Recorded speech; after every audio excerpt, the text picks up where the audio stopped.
बिस्मिल्लाहिर्रहमानिर्रहीम, अस्सलाम वालेकुम। मैं हूं मोहम्मद जुनैद हलीम। नाज़रीन, उम्मीद है आप सब खैरियत से होंगे। नाज़रीन, आज की बड़ी खबर यह है कि गुज़श्ता रोज़ आने वाली उस कांग्रेस की रिपोर्ट जिसमें वाज़ेह तौर पे पाकिस्तान को होने वाली भारत की जंग के अंदर उसकी फतह का जिक्र किया गया है कि पाकिस्तान ने किस तरह से भारत को शिकस्त दी थी। कुछ और भी अहम चीज़ें हैं जिस पर मेन स्ट्रीम मीडिया ने ज़्यादा तवज्जो नहीं दी, और वो तमाम टेक्नोलॉजी, वो तमाम खबर थी चाइना के पाकिस्तान को J-35, KJ-500 और दीगर जदीद तरीन बैलिस्टिक मिसाइल सिस्टम के देने की मंजूरी की, और इस खबर को नजरअंदाज किया जाना यकीनी तौर पे एक क्राइम होगा। तो ये किस तरह से यकीनी हुआ है, क्या उसमें तस्करा किया गया है, किस तरह से एक महीने के बाद यानी कि मई में पाकिस्तान और भारत की जंग हुई और जिस तरह से चाइनीज हथियारों का बेहतरीन इस्तेमाल करके उनकी मांग में कई गुना इजाफा किया है पाकिस्तानी एयरफोर्स ने, पाकिस्तानी फोर्सेस ने, तो उसके एक ही महीने के बाद ये तमाम जदीद और मौलिक हथियार जो है चाइना ने पाकिस्तान को देने की न सिर्फ ऑफर की बल्कि उसकी मंजूरी भी दी है, जिसमें उनके 5th generation fighter jets J-35 हैं, जिसमें उनके जासूसी के लिए इस्तेमाल होने वाले KJ-500 का एवॉक्स तैयारा और साथ में बैलिस्टिक मिसाइल। किन किन खसूसियात के हामिल ये तमाम वेपन्स, ये तैयारे, इसकी तफसीलात आपके साथ शेयर करते हैं। फिर आपको बताएंगे कि भारतीय फिजाया ने, भारतीय एयरफोर्स ने पाकिस्तान एयरफोर्स से दोस्ती का हाथ बढ़ा दिया है। ये किस तरह से मुमकिन हुआ? आपको लग रहा होगा शायद ये कोई उड़ी उड़ाई खबर है, कोई झूठ पे मबनी बॉलीवुड की स्टोरी है, लेकिन ये हकीकत पर मबनी है। और ये सब कुछ हुआ है दुबई में। कब हुआ है, कैसे हुआ है, जिसकी तस्वीर भी इस वक्त सोशल मीडिया पे गर्दिश कर रही हैं, वो आपको दिखाते हैं और आपको बताते हैं कि किस तरह से ये मुमकिन हुआ। और फिर आपको बताएंगे कि किस तरह से पाकिस्तान की तरफ से ख्वारिज के खिलाफ, भारतीय स्पॉन्सर्ड दहशतगर्दों के खिलाफ कार्रवाइयां जारी हैं, उसका अहवाल भी आपको बताएंगे। 23 मजीद ख्वारिज को जहन्नुम वासिल किया गया, पाकिस्तान की सिक्योरिटी फोर्सेस थे। कुछ और भी डेवलपमेंट्स हैं, जिसमें एक तो हम देख रहे हैं कि तालिबान, अफगान हुकूमत जो है मुसलसल भारत की गोद में बैठकर उनकी पॉलिसी को अपनाए हुए है, और ना सिर्फ अपने अवाम का मफाद उसको उन्होंने पसे पुश डाल दिया है, बल्कि अब वो तिजारत करना चाहते हैं, क्योंकि पाकिस्तान के साथ सरहद बंद है और इसका मकसद ये है कि पाकिस्तान को शायद वो नुकसान पहुंचा पाए, लेकिन जितना नुकसान पाकिस्तान को पहुंचाएंगे वो उससे कई ज़्यादा नुकसान उनका अपना इस वक्त हो चुका है। हज़ारों की तादाद में कंटेनर्स इस वक्त बॉर्डर एरियाज में मौजूद हैं, उनको कोई और ऑप्शन बज़ाहिर दिखाई नहीं दे रही, क्योंकि ईरान के रास्ते भी अगर वो तिजारत करते हैं, भारत के रास्ते भी वो तिजारत करते हैं, तो ना तो वो फिजिकल है, ना वो प्रैक्टिकल है, और ना ही वो उनके लिए साजगार या फ़ायदेमंद हो सकती है। लेकिन इनके वज़ीर तिजारत यानी कि अफ़गान तालिबान के वज़ीर तिजारत पहुँचे हैं भारत में, उनकी मुलाकातों और इस दौरे का अहवाल आपके साथ शेयर करते हैं। फिर आपको बताएंगे कि साबिक भारतीय जनरल और साबिक भारतीय आर्मी चीफ VP मलिक की तरफ से उस नफरत अंगेज़ RSS की आइडियोलॉजी का इजहार किया गया है, जिसमें उनके ख्याल में भारतीय फोर्स के अंदर, भारतीय सेना के अंदर जो गैर हिंदू हैं, जो नॉन कास्ट हिंदुओं के अलावा दीगर मज़ाहिब से ताल्लुक़ रखने वाले अफराद हैं या फोर्सेस के जवान हैं, उन्हें निकाल देना चाहिए। और ये ठीक वही आइडियोलॉजी है, ये वही नज़रिया है जो कि RSS लेकर हुकूमत में आई है, और भाजपा सरकार जिस तरह से नफरत का इजहार कर रही है मुसलमानों से, दीगर अक़लियतों से, उसका मुंह बोलता सबूत है कि इनकी फोर्सेस के अंदर भी, इनके हाजिर सर्विस और रिटायर्ड फौजों के अंदर भी यही सोच पाई जाती है। तो उनकी गुफ्तगू, उन्हीं की ज़ुबानी आपके साथ शेयर करेंगे। From a purely military perspective, I am a firm believer that the war against Pakistan is not a war based on nationalism or ethnicity or a creed. It's a purely religious war, and from a religious viewpoint, being an ex-army chief, I can say this with profound awareness that the people belonging to the non-caste Hindu community, like these Muslims, Christians or Dalit, they are not loyal to the ideation of India or to the idea of Akhand Bharat. So basically it's only the Sanatan Indian Army that can counter the threat that is caused by Pakistan and these jihadi groups. So I am certainly in favor of this plan of removing 50% of the non-caste Hindu by the year 2028. Otherwise, Indian Army can never win this war. अब तक पाकिस्तान की तरफ से जो फ़िज़ाई हदूद भारत के लिए बंद की गई हैं, उसमें मज़ीद तौसी की गई है 1 महीने के लिए, लेकिन 4000 करोड़ से ज़ायद का नुकसान अब तक हो चुका है भारत को।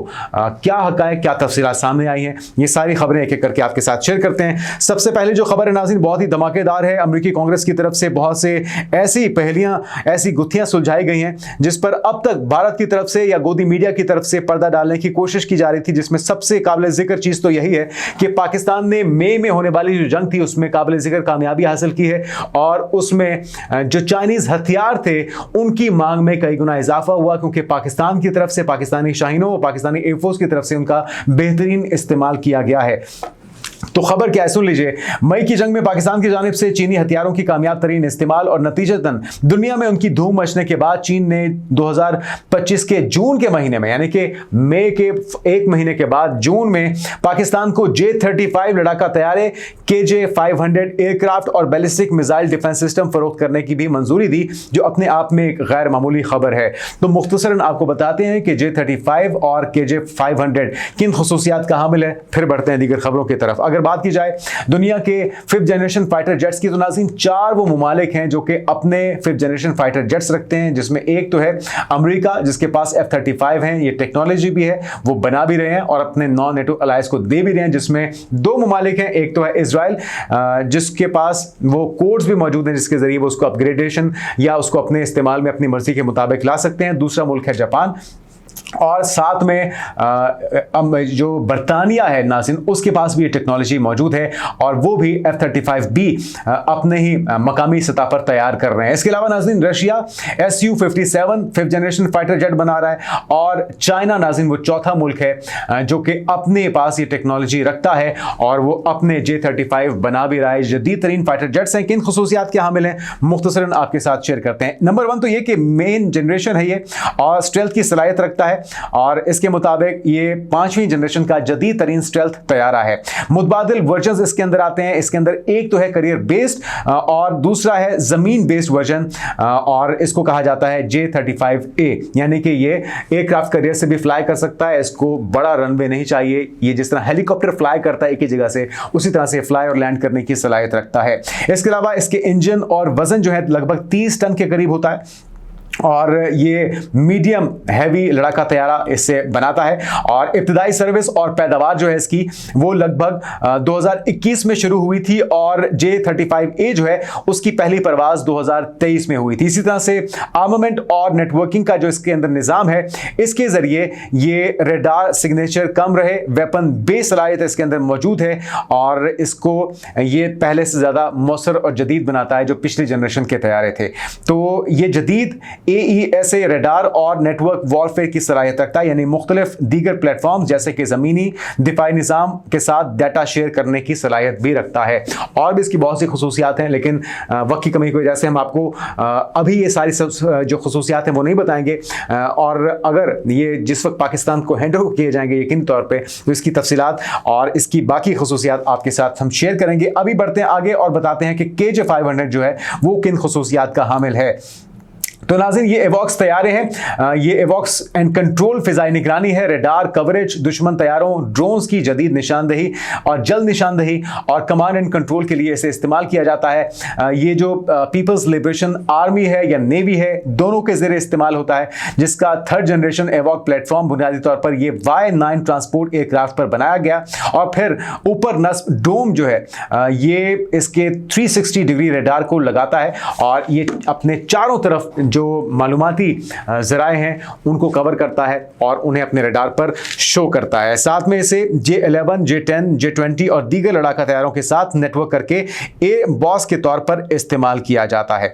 तो ये नाज़रीन वो तमाम जदीद हथियार थे। इसके अलावा जो जदीद तरीन बैलिस्टिक मिसाइल सिस्टम था, एयर डिफेंस सिस्टम था, ये 3 वो ऐसी चीज़ें थी जिसको पाकिस्तान को न सिर्फ चाइना की तरफ से ऑफर किया गया बल्कि उसकी मंजूरी भी दी गई।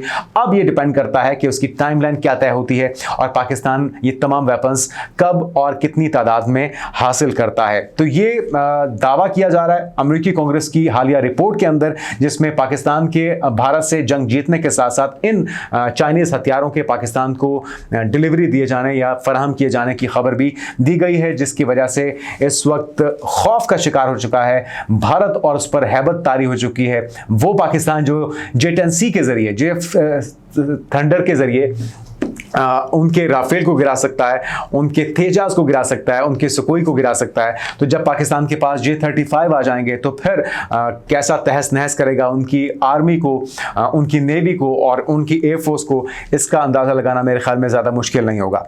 आगे बढ़ते हैं नाज़रीन और कुछ दीगर अहम डेवलपमेंट्स आपके साथ शेयर करते हैं। तो नाज़रीन दुबई एयर शो 2025 के अंदर पाकिस्तान के पवेलियन ने तो मेला लूटा ही है। एक दिन में 11,000 से ज़्यादा विजिटर्स आए, लेकिन जो सबसे काबिल जिक्र चीज़ थी वो इंडियन एयरफोर्स के जवानों का ऑफिशियल्स का पाकिस्तानी पवेलियन पर आना है, जिसके मनाजिर आप देख भी रहे हैं। तो वक्त खुद चलकर पाकिस्तानी स्टॉल पवेलियन पहुंचा है, जहां पाकिस्तानी और इंडियन पायलट्स के दरमियान खुशगवार और पेशा वराना गुफ्तगू देखने में आई है। और पाकिस्तानी पायलट्स ने IAF के एहलकारों को S-400 तबाह करने वाले F-17 थंडर की सलाहियतों से भी आगाह किया है, लेकिन शायद वहां पर राफेल का तस्करा ना हुआ, क्योंकि राफेल जो अनरिफिटेड थे पाकिस्तान से जंग लड़ने से पहले, एक के बाद एक जमीन बोस होते गए और फिर हमने देखा कि उनके शेयर्स भी गिर गए। लेकिन बहरहाल ये एक खुशगवार लम्हा था, ये मनासिर बहुत खुशगवार थे, खुशाइन थे, और यकीनी तौर पे प्रोफेशनलिज्म का मुजाहरा जब किया जाता है दोनों प्रोफेशनल फोर्सेस की तरफ से, तो खुशी होती है, इत्मीनान होता है कि हमारा दिफा जो है वो महफूज हाथों में है। लेकिन भाजपा सरकार जिस तरह से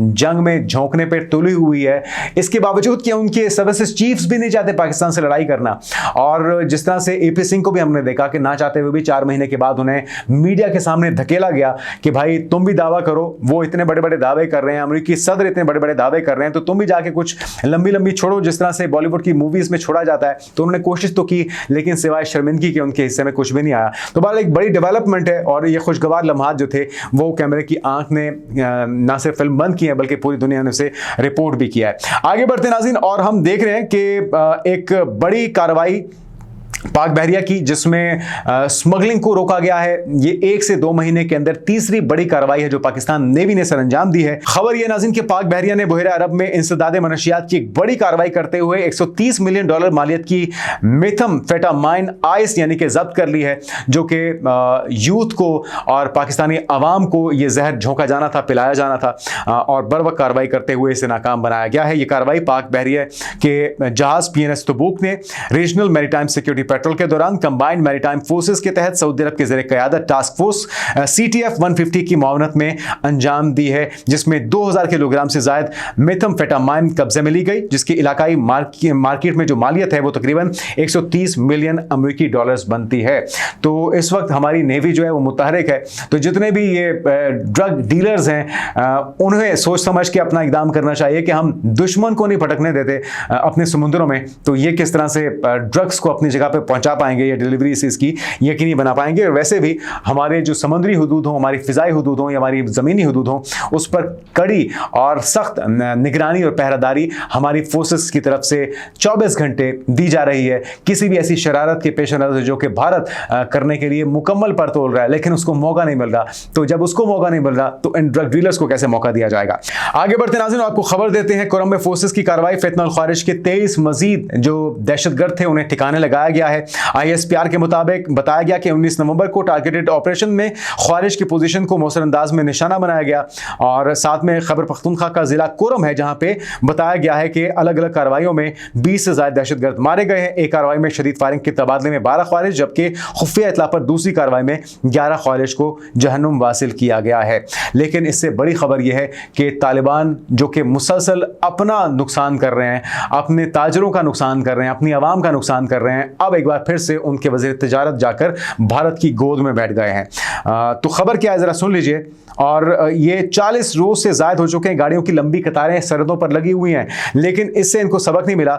किया क्या है ज़रा सुन लीजिए। अफगानिस्तान ने पाकिस्तान से ताल्लुकात कशीदा होने के बाद भारत से तिजारती रवाबित बढ़ाने की कोशिशें मजीद तेज कर दी हैं, और अफगानिस्तान के कामकाम वज़ीर तिजारत हैं अलहाज नूरुद्दीन अजीज़ी भारत पहुंचे हैं, जहां वो भारतीय वज़रा से मुलाकातें इस वक्त कर रहे हैं।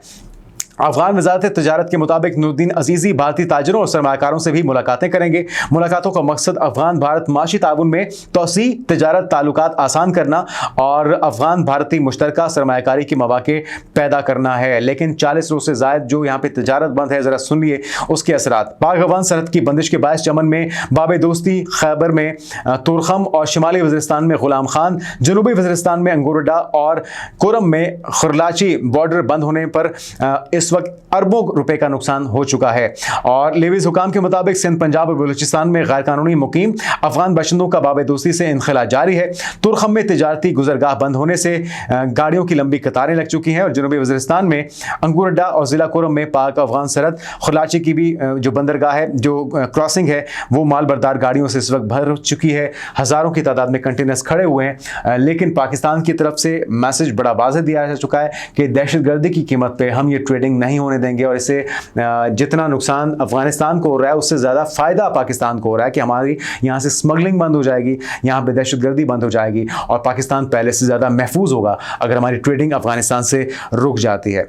तो हम देखते हैं कि अफगानिस्तान भारत के साथ मोहब्बत की पींगे बढ़ा के क्या अहदाफ हासिल करता है और भारत को भी बहुत जल्द समझ में आ जाएगी कि एक के बाद एक उनके शहरों में जो धमाके हो रहे हैं अभी ये शुरुआत है, अभी ये ट्रेलर है। आपको इसके असरात का बहुत जल्द अंदाजा हो जाएगा कि तालिबान से दोस्ती की कीमत क्या होती है। नाज़रीन आगे बढ़ते हैं और अब आपको खबर देते हैं उस बड़े झटके की और मुसलसल मिलने वाले झटके जिसका सामना भारत को, भारतीय एयरलाइंस को हो रहा है। पाकिस्तान की फिजाई हदूद बंद होने की वजह से नया नोटम भी जारी हो चुका है नाज़रीन, जिसमें अगले एक माह के लिए भी फिजाई हदूद भारत के लिए, भारतीय किसी भी एयरलाइन के लिए बंद रहेगी। खबर क्या है सुन लीजिए। पाकिस्तान ने भारतीय तैयारों के लिए फिजाई हदूद की बंदिश में तोसी कर दी है, जिसके बाद हर किस्म की भारतीय तैयारों के लिए पाकिस्तान की फिजाई हदूद मजीद एक माह से ज्यादा अरसा तक बंद रखी जाएंगी। और पाकिस्तान एयरपोर्ट्स अथॉरिटी PAA ने जुमेरात को नोटम जारी किया और भारतीय तैयारों के लिए फिजाई हदूद की पाबंदी अब 24 दिसंबर तक जारी रहेगी। इसमें मजीद तोसी कर दी गई है, लेकिन हो क्या रहा है जरा भारत के साथ, उसकी भी कहानी सुन लीजिए। मीडिया रिपोर्ट्स के मुताबिक पाकिस्तान की जानिब से फिजाई हदूद बंद किए जाने के बाद एयर इंडिया को 4000 करोड़ रुपए से ज्यादा का भारी माली नुकसान उठाना पड़ा, जिसकी तलाफी के लिए एयरलाइन ने भारतीय हुकूमत से मुआवजे की दरखास्त कर दी है। अब वो मिन्नतें कर रहे हैं हुकूमत से कि भाई हमारी मुआवनत कीजिए, क्योंकि हमारा लॉस इतना बढ़ता जा रहा है कि हम खर्चे उठाने के काबिल नहीं रहे।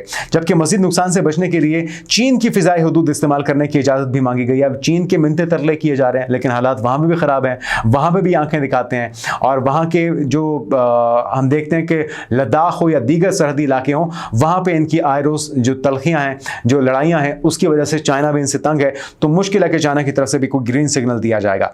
तो खबरसां इदारे रॉयटर्स के मुताबिक पाकिस्तान की पाबंदियों के बायस एयर इंडिया के ईंधन के अखराजात में 29% इजाफा हो गया है, जबकि फिजाई हदूद की बंदिश की वजह से भारतीय एयरलाइन को सालाना $45.5 करोड़ तक का नुकसान बर्दाश्त करना पड़ रहा है।